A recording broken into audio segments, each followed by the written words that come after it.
Okay, good morning, everybody. It's time for another Mayor's Wrap.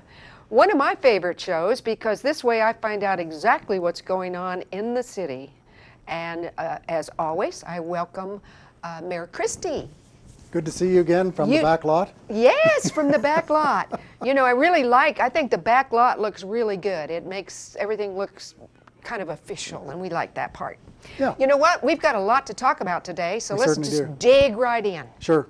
What about the impact of this COVID-19 on the city sales tax? Yes. First of all, let me thank everybody for shopping local. Yes. We had a very pleasant surprise with March. We haven't seen April yet. Sales tax lags by 2 months, something that we've been asking for the state to correct for a long time. All 500 cities have been asking for it, but they don't seem to be able to do it. But we got the March one in May, and we did quite well. So I thought what I would do is throw up a slide that actually shows the division of the revenue that is in our budget. And it'll come as no surprise that the great big orange area is sales tax. 50% of our revenue comes from the sales tax, and it's composed of a 1% city tax, and we receive 11.98 of the county. The county is far greater. The county is probably about $6 million a year, and ours is about $2 million a year. And some may say, well, what about the additional tax, sales tax that's coming in on July the 1st for the bond? As I have said many times, that does not come to the city. That goes to a third party to administer it. So we do not see the proceeds, so we do not put it into the budget. Others have said, well, my gracious, we've seen such a huge rise in all the new residences coming in. That must be helping as well. And we're going to talk about that a little later in the show, JB. But again, on this chart, it may be difficult to read, but on the left-hand side, it's fairly big. It says property tax. That's only 15% of all our revenue. So it's obvious that the property tax doesn't pay the bills. It's the sales tax that does. One word I want to keep on everybody's mind as we go through this is census. We're going to talk about census later on, but the census drives our portion of county. It drives the turnback, which is also on that slide. This is funds that we get back from the state for roads and road repair. So with that base, I'd like then to go to the next slide, which actually shows how are we doing. So on the left is the city sales tax. In the blue is this year, and in the orange color is last year. So you can see for January, February, March, we're ahead of the game. We've done well. We tend to budget quite conservatively.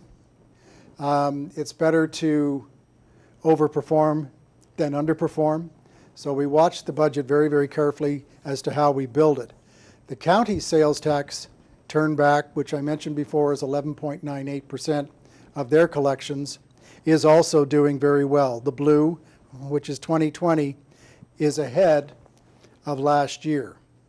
So what does all this mean?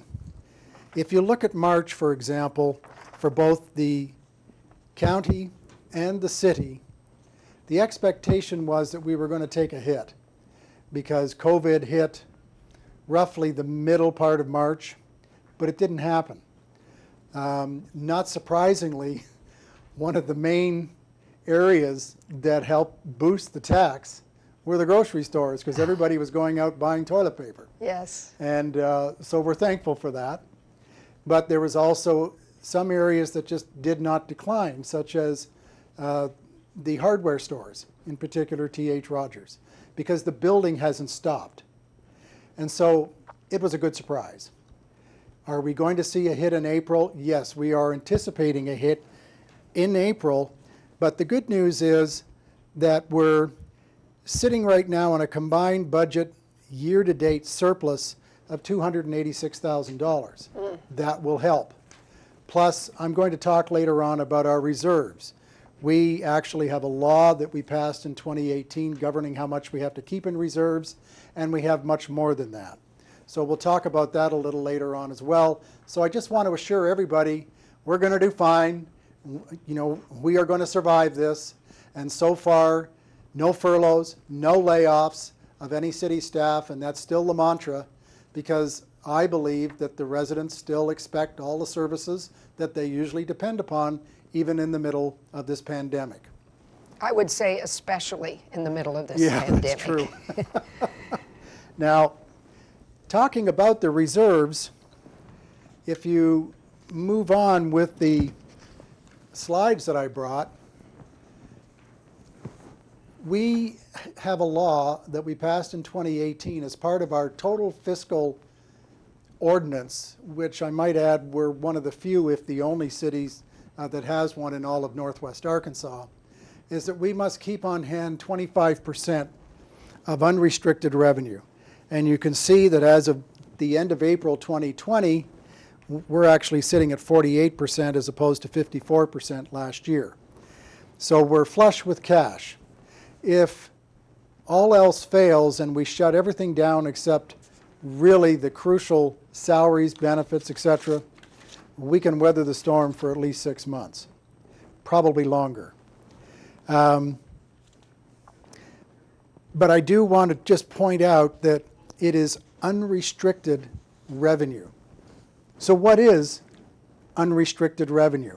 Well, let's do the reverse and talk about what is restricted revenue. And so I've brought along a slide that shows that as well. It's a little busy, but for example, we receive money from residents for Shop with a Cop. That is restricted to simply the shop in the cop, with a cop. We cannot show it as unrestricted for general operations. We get all sorts of donations for the library. We have Walton family money in here for the connector. And the Mercy Trail Bridge is also there because we do see some money from sources to help us with that. So all these monies here totaling $3.5 million are not included in the calculation of the amount that we have to keep in reserve. And that's done on purpose because you cannot spend money on various projects that have been restricted or are dedicated, if you like, to very, very specific expenditures. So that's what I mean is the difference between restricted and unrestricted revenue. So I hope that makes sense to everybody. It kind of does. I need to ask a real simple question here. Sure. Explain for those of us who don't know, what is Shop with a Cop? Oh, Shop with a Cop happens every December, and that's where we approach Cooper Elementary School and we ask for names of students who might benefit from going out to, it's actually Walmart in Jane, and they team up with a police officer and they can buy, I think it's $100 or $150 worth of presents for their family. Oh, great. Or something for themselves. But I've been watching it now for 5 years, and it's very interesting because seldom does any child buy anything for himself or herself. Oh. They're buying for their parents and their siblings. And it's a great event. Well, those are the kind of citizens we want going forward, right? That's right. That's right. So it's a very, very important program, and we just keep it rolling every year just before Christmas. Gotcha. Okay. Let's talk a little bit about the new residential housing permits and what's going on here with the new housing that's going on. We continue to see just incredible growth. At the end of 2013, we issued 35. At the end of last year, I think we were at 270 odd, 260 something the year before. I brought a chart along to actually show the increase over the years. And hopefully we can pop that up on the screen. Yes. It's the number of permits that are issued. There it is. There it is. And you can see the tremendous growth. Last year was 278. And you might think that during a pandemic, it might start to let off a bit. It has not. It continues. As of year-to-date May, we had issued 153, and to put that into perspective, last year 153 was in the middle of July. And to put it into further perspective, year-to-date, the end of May, last year was 111, and we're at 153. Now that's actually helped us because, as I mentioned earlier, the T.H. Rogers sales tax still comes in, and it hasn't faltered a bit, and that's great. But again, census. Yes.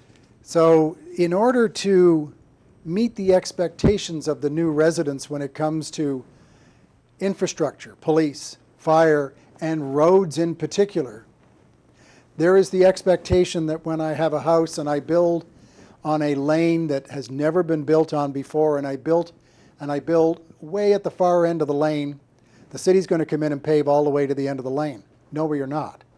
And the reason for it is we don't have the money to do so. So what we tell the builders is we will pave the first 150 feet down from the last paved surface. And as more homes begin to get built, then we will extend the paving. We have 550 miles of streets. That's more than the city of Little Rock does, or has. And we have to be very, very cognizant that the money's only going to go so far. You may remember, JB, in 2015 and 2017, we hired a company to come in and assess every single road. Yes, I remember. Yes. So we know the conditions of the roads. We know how fast they're going to deteriorate. And so the plan is put together every year to try and stay ahead of the curve. In fact, last year we threw an extra $1 million at it. We normally spend $1.2 million on surface repairs, but we wanted to do a little bit more, and I'm glad we did, because if we have to cut capital this year because of the pandemic, if it really goes bad, then we're going to have to pull money out of the streets. But I don't want to do that, at the moment. But here's the problem we have. A lot of that street money comes from the state. 618,000 of it from the half cent that was voted in 2013 for 10 years by the people of Arkansas. And that, by the way, is coming up on the ballot this November. And you will be asked to make that half cent permanent going forward. If people say no, then we lose $618,000, which is half of our budget. Uh-oh. And that's not a good place to be. Yeah. The other part of the money that comes to us, that 618, is based on census. So there's that word again. And we are being compensated at a rate of the 2012 census that was a special one done by the previous mayor, and it's 26,400 and change. And we estimate we've probably got 32,000 people here right now. So here we are working with a turnback that is already in a deficit because we cannot get all the monies that we're entitled to because the census is only held every 10 years. So that census counting that we're in the middle of right now is very, very important. While the housing increase is good for the POA because they get their assessments by the rooftop, it isn't necessarily good for the city because of this infrastructure problem. What we are looking at is the possibility of putting impact fees together, and council is studying that at the moment. We're talking to other cities, possibly get a consultant in. So that's a fee that's paid on every new home to go towards the infrastructure, but we'll have to see. Okay. Well, I tell you what, let's take a real quick break, and then we're going to come back and finish up on census. And I have a really important question for you. You bet.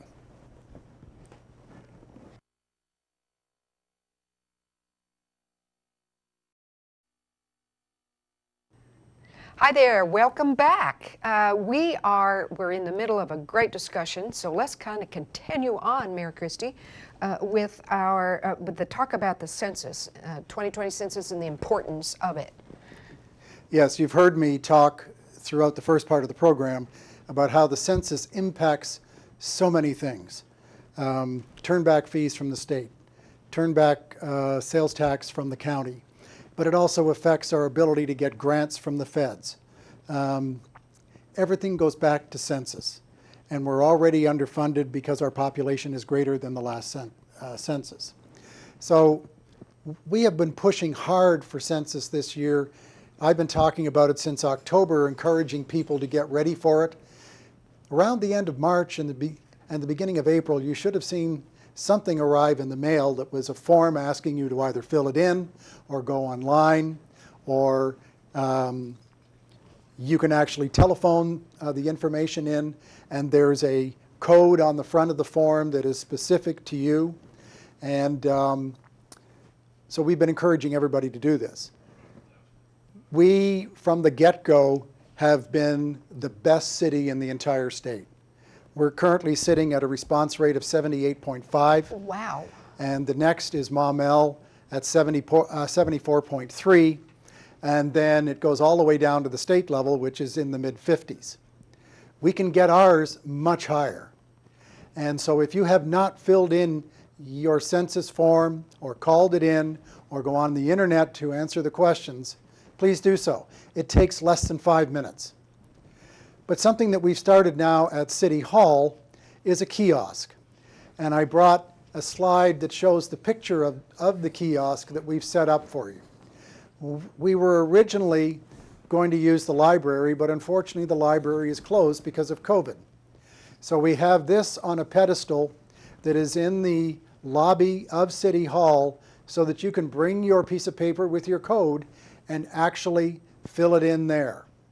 If you don't know how to do it, we can show you how to do it. Most importantly, if you have friends and neighbors or folks at church that you know do not have internet access and they may be a little confused by the census, please take the time to reach out to them and help them. They can either perhaps come onto your home and you can do it on your computer. You're certainly welcome to come down to City Hall to the library, or you can call it in or mail it in. But it is so important that we get as many people as possible filling this in. Now what's going to happen after, it's probably going to be another 3 or 4 months because it's been delayed because of COVID. They will actually send people out knocking on doors trying to collect the balance to bring it up to 100%. They're going to do that in every city. But if we can get a head start and actually be way ahead of the curve, then we will be in a much better place to help us try and budget for the 2021 tax or fiscal year. Because you have to remember, we start planning for the next budget in the prior October. We usually get it passed by December. In this particular case, what's going to happen is the census will not be signed off by the president until 2022, in all probability. Why is Excuse that? me, 2021. So we won't have the information for the 21 budget that may be coming through. Gotcha. The president actually is going to sign it in 2022. But we should have the numbers prior to that so we can do our budgeting for 2022 in October of 21. Gotcha. Okay. So the census, folks, is so important to our revenue streams, and I earnestly ask that you all help one another to make sure that the forms are being filled in and sent into the feds. I'm loving this idea of this kiosk. This is very useful and very helpful. Okay, let's talk, because I know everybody's excited about getting started on this, and there, of course, there's steps to be taken first, but the bond update, where are we on the bond? Because that's step one, right? Yes, it started with the residents approving the tax and the bond in the primary election of March the 3rd, and I am forever grateful because we do not have a police station today. It is, it's an old POA building that just doesn't even begin to meet the needs. And we're going to take our court and blend it into the public safety complex, as we're calling it. And that'll be up on 279 beside the street department. And then we have the 2 fire projects as well. And we have one that's going to replace fire station number 3 on Glasgow, which is much needed because of the building up there. And we need to get an ambulance. It'll be a 6-person instead of a 2-person station. And then we need a fire training tower down at Chelsea and Tudor, so that we have the fire people here doing their training, not in another city. If something goes wrong, then we're in a big world of hurt, and I don't want to be there. Plus, that will transition eventually into fire station number 5. So that's the plan. Where are we? We did interviews, went to bid, and we have selected the construction managers, and that was approved by council at the May council meeting. So for the 2 fire projects, Kleinert Construction will be the construction manager and Nabholz will be the one for the public safety. Why do we have construction managers? Because they report to the city. They keep the architect honest. So if they see, for example, that the architect is trying to put something into the plans that we don't need, because they get a percentage of everything that they put into the building, then the construction manager will stop them. We had construction managers, and funny enough, it was the same 2 companies again, even though we did go to bid, on the fire station number 4 and the streets building that we opened up in 2016. The construction managers saved more than our fees that we had to pay them. And that's the way it should be, and that's how we keep the costs down. Failing that, or as a result of that, we then went to, it's not really a bid, it's a request for qualifications for architects and civil engineers. We want to keep the architects separate from the civil engineers. They will provide them if you want, but again, I want the civil engineers working for the city. So we actually had 14 companies respond, and we interviewed 8. And at the end of the day, we chose one company to do both of the fire projects. Their acronym is JBP. It's Jackson Brown Puljuset. They have a very successful history of doing fire stations all over Northwest Arkansas. And for the public safety, we have chosen Height Jackson. Now, Height Jackson actually did the needs assessment in spring of last year, but we put them through the whole process again. They have teamed up with a very successful company in Chicago called FGM, and they too have a very long history of putting together not only just a police station, but a police and court combination as well. And then finally, the civil engineers, we had 2 companies actually bid on it, and we selected CEI, which you may have seen in some of the construction areas around Northwest Arkansas.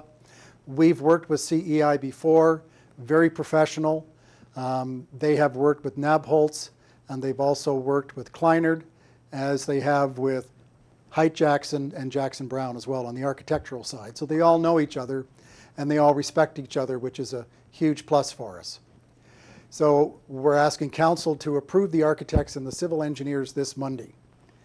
Assuming that they do, and I believe they will, because at the work session all the questions were asked, and we had representatives from each of the companies on the Zoom call, we then begin the drawings.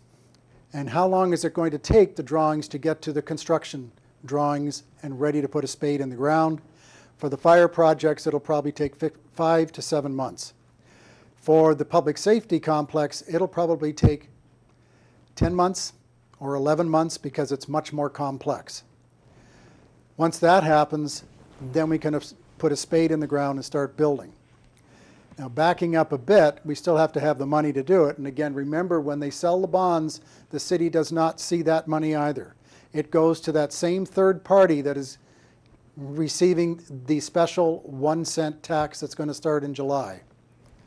The bond market isn't or hasn't been doing all that well because of COVID. However, it's coming back. And we will probably go to market in September. But you need underwriters to be able to do so.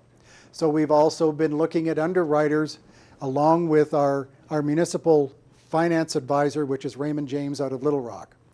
And we had 3 companies submit qualifications. We dismissed 1. And we looked very hard at Stevens, which you may have heard, and Cruz, which is another one. Cruz is owned by First Security Bank. And in fact, with Cruise, we have all our cash invested in CDs. And I might add, there's never one CD that's more than $250,000 because that's the limit of the insurance that you get from the feds. They each have some really great strengths. And so I called Mayor Hines and Mayor Sprouse and others and said, you guys have floated a lot of bonds. This is our first. Who did you choose? And interestingly enough, they said for a lot of it, we go co-underwriters. We give part of it to Cruz and we give part of it to Stevens. So that's what we have decided to do as well. So the selection of that combination will also be in front of council this coming Monday night, which will be June 22nd. So in a nutshell, it's a very long answer, I'm sorry. Well, it's a very important answer. Yes, that's where we are at the moment. Gotcha, okay. I have a very important question to ask you because your opinion and what it means to you is very important to me, and I think we need to get it out there to the community. Please talk for a moment about this defunding the police. Oh, sure. Yeah, I'm happy to. The big question is, what do people mean by defunding? And there is no real set definition. Some people say, well, you take all the funding away from the police and you set up some alternative, but they're never able to explain what the alternative is going to look like. Right. That I don't believe is the answer. Defunding, what some people are saying is, well, there are deficiencies in the mental health side and there are deficiencies in other areas. We should be taking some of the police money and putting it over there. We're a small town and we run a very tight budget. We don't have a lot of money to be able to put it into other places. But we do have alliances. One area that we are always concerned about is child abuse. And we work hard with the CAC, which is Children's Advocacy out of Bentonville.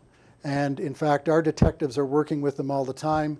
It may come as a surprise that unfortunately we have quite a few child abuse cases in Bella Vista.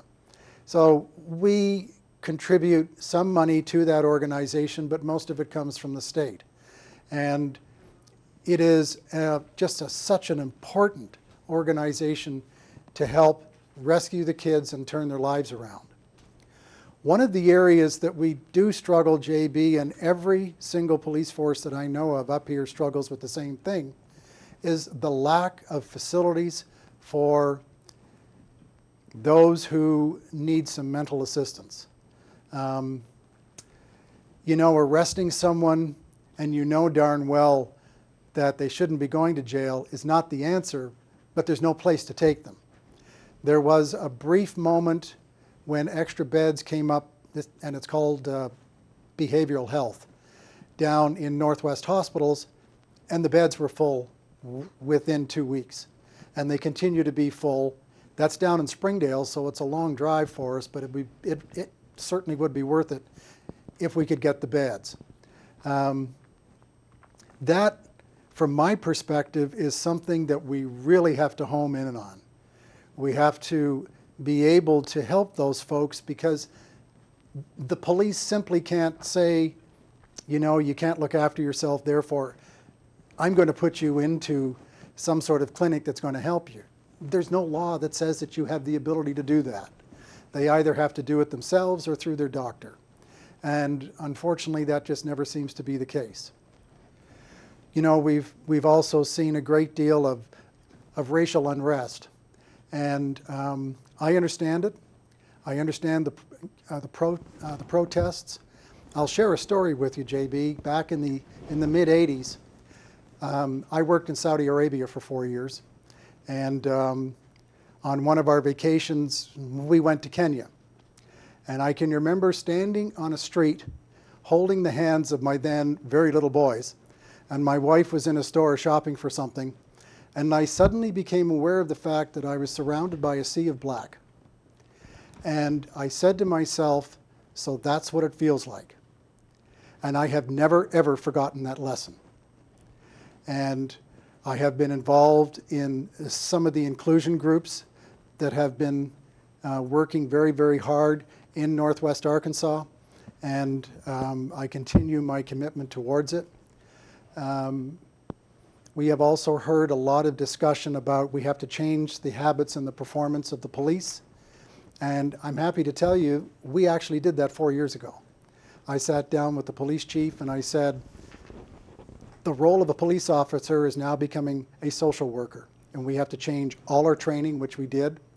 And we do that training every single year. And we also instituted a new uniform that you may have seen at the craft fair and other events, where the officers are wearing khaki slacks and they're wearing a blue polo.